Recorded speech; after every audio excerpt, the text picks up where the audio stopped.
శ్రీ సత్యసాయి జిల్లా సుమందేపల్లి మండలంలో జరిగిన ఉపాధి హామీ పనుల్లో అవినీతి జరిగిందని జిల్లా సిపిఎం ప్రధాన కార్యదర్శి పెద్దన్న ఆరోపించారు. వారం రోజుల క్రితం జరిగిన సామాజిక తనిఖీల్లో ఈ విషయం బహిర్గతమైందని స్పష్టం చేశారు.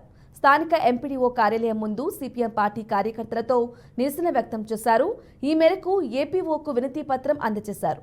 వెంటనే అవినీతి సొమ్మును రికవరీ చేయాలని డిమాండ్ చేశారు. మండలం శ్రీ సత్యసాయి జిల్లాలో మండల వ్యాప్తంగా జరిగింది. ప్రధానంగా ఉపాధిను సామాజిక పెన్షన్లకు సంబంధించినటువంటి తనిఖీలో దాదాపు 33,62,200 రూపాయలు అవినీతి జరిగినట్లు గుర్తించారు.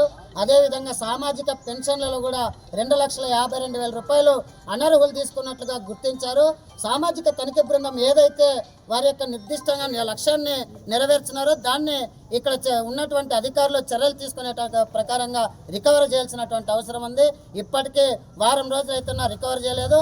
అందుకనే మేము ఈరోజు ప్రజా సంఘాలు కేవీపీఎస్, వ్యవసాయ కార్మిక సంఘం, సిఐటియు, చేనేత, ఆవాజు మండల కమిటీల తరఫున నిరసన వ్యక్తం చేస్తున్నాం. ఇప్పటికైనా మండలాధికారులు స్పందించి రికవరీ చేయాలని చెప్తున్నాం. అందుకు అవినీతికి పాల్పడినటువంటి అధికారుల మీద చర్యలు తీసుకోవాలని చెప్పి కోరుతా ఉన్నాం.